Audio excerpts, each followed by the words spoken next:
Olá, olá você, seja muito bem-vindo ou bem-vinda a mais um vídeo do Cinema em Movimento. Eu sou Pablo Rodrigues e hoje eu estou aqui para falar de clássico para você. Blade Runner 2049 está nos cinemas, né? Uma ficção científica que está sendo muito elogiada pela crítica, mas o que as novas gerações podem não saber é que este filme é uma sequência de um clássico de 1982 chamado Blade Runner, o Caçador de Androides. E é justamente sobre esse filme que eu vou falar aqui para você. Mas antes, não esquece de deixar aquela sua curtidinha aqui embaixo, que isso é muito importante, tá bom? O YouTube só entende que você gostou do vídeo quando você curte. Compartilha ele para todo mundo e assina o canal clicando no sininho para receber a notificação assim que sair vídeo novo, beleza? Segue a vinheta!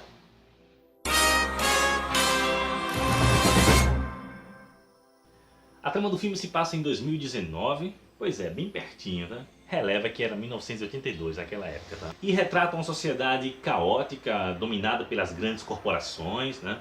E as pessoas nessa sociedade futurista são incentivadas a viver em colônias espaciais, né? Aqui na Terra fica quem não consegue ir para essas colônias. E nessas colônias, os trabalhadores de lá, na verdade, são androides, né? Os chamados replicantes, criados por uma corporação. E esses replicantes, eles são muito semelhantes aos seres humanos, né? E eles são criados para serem o trabalhador ideal, né? Para exercerem trabalho escravo, né? E 4 desses replicantes acabam desertando, fazendo um motim e fugindo para a Terra. É então que o detetive Deckard é chamado para capturar esses replicantes e exterminá-los. O filme ele é uma livre adaptação do livro Androides Sonham com Ovelhas Elétricas, do escritor de ficção científica americano Philip K. Dick. E é dirigido pelo, na época, pouco conhecido Ridley Scott. Né? Ridley Scott, que poucos anos antes tinha feito também uma obra-prima da ficção científica, que é o Alien, o Oitavo Passageiro. Aqui ele faz um trabalho maravilhoso. O filme é uma espécie de filme noir de ficção científica, né? Para quem não conhece, o cinema noir eram aqueles filmes lá dos anos 40, 50, né? Filmes policiais de detetive, que tem um tom mais sério, mais sombrio, com personagens ambíguos, né? Com uma femme fatale, enfim. E Blade Runner pega essas características do cinema noir e coloca em um universo de ficção científica. E como toda boa ficção científica futurista, distópica, Blade Runner consegue criar muito bem o seu universo, né? Isso é muito importante em um filme que retrata um outro universo desconhecido do espectador, né? E para isso, né, o Ridley Scott utiliza muito bem os elementos cinematográficos para construir esse universo, né? O design de produção do filme é muito bacana, a cidade, né, toda a arquitetura da cidade lembra muito, por exemplo, o Metrópolis, do Fritz Lang, de 1927, que é um clássico da ficção científica. Filme esse que inclusive tem muita influência em Blade Runner. E o tom sério e pessimista do filme é reforçado, por exemplo, pela fotografia, que é maravilhosa, uma fotografia que utiliza muito dos contrastes, né, do claro e escuro. É um filme visualmente lindo, um espetáculo visual de encher os olhos. Além disso, a ótima trilha sonora do Vangelis reforça o tom melancólico da trama. Como se não bastasse tudo isso, o roteiro do filme é muito bem elaborado, né?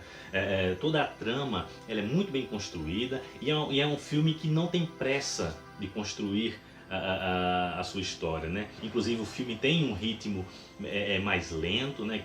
As novas gerações hoje, se forem assistir esse filme, podem esperar um filme com ação, um filme movimentado e tal, mas não é um filme lento, que tem um ritmo próprio, entendeu?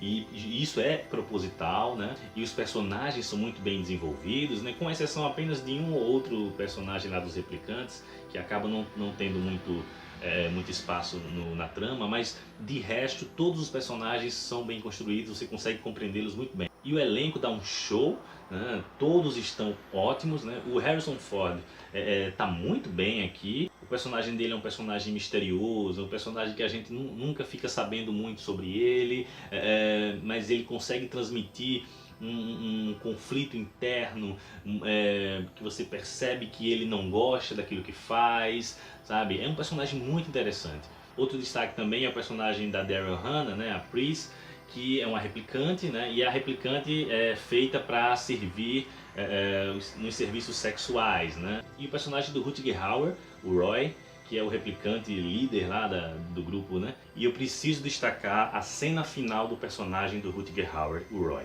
que é uma cena linda que contém um dos melhores monólogos da história do cinema. E ele tá foda, o Rutger Hauer tá numa das melhores atuações da carreira dele. O personagem dele é muito bom, muito bacana, um personagem muito complexo, cheio de nuances. Os replicantes em si são muito cativantes, né? São personagens muito bacanas. Eles são retratados no filme de forma muito mais humana do que os próprios seres humanos. O conteúdo do filme possui várias camadas, né? Você pode interpretar ele de várias formas. Você tem a camada de uma crítica social, né? O filme ele é uma crítica muito forte ao capitalismo das grandes corporações, né? Os próprios replicantes, né? Eles são colocados como os trabalhadores ideais, né? E o extermínio deles não é chamado de extermínio, é chamado de aposentadoria, né? Então o Deckard, o detetive, ele é chamado para aposentar esses replicantes, né? Ou seja, eles se aposentam quando morrem, né? Olha, eu acho que aqui no Brasil o governo está querendo fazer algo bem parecido, viu? Além disso, naquele universo, tudo é uma mercadoria, né? O próprio ser humano acabou se tornando uma mercadoria. Os replicantes são uma alegoria disso. Outra camada de interpretação do filme é com relação ao seu aspecto filosófico.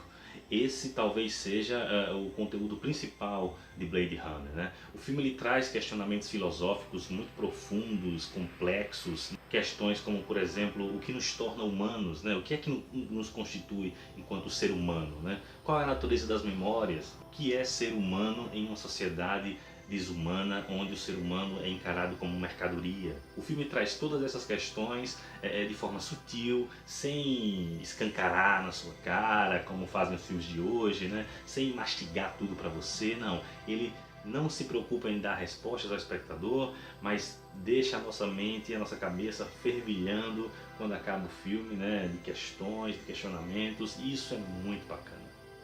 O filme não foi muito bem recebido pelo público e pela crítica na época do seu lançamento, porque os produtores acharam ele confuso e forçaram o Ridley Scott a reeditar o filme e lançar uma versão que não era a que ele queria. Mas ao longo do tempo outras duas versões foram lançadas, inclusive a versão final do diretor, né, a versão definitiva, que é a versão que eu tenho e que eu usei para fazer essa crítica. Eu aconselho você a assistir essa versão. Hoje Blade Runner é considerado um dos melhores filmes de ficção científica de todos os tempos e uma obra-prima cinematográfica. Eu particularmente concordo plenamente com isso.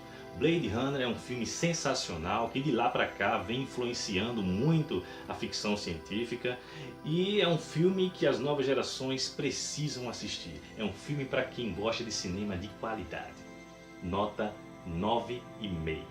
E é isso, pessoal, esse foi mais um vídeo do Cinema em Movimento. Se você gostou do vídeo, deixa aí nos comentários a sua opinião, me diz se você conhece Blade Runner e o que você acha do filme. E fica ligado porque ainda essa semana tem crítica de Blade Runner 2049, a sequência que está nos cinemas, beleza? Um abraço e até a próxima com mais Cinema em Movimento.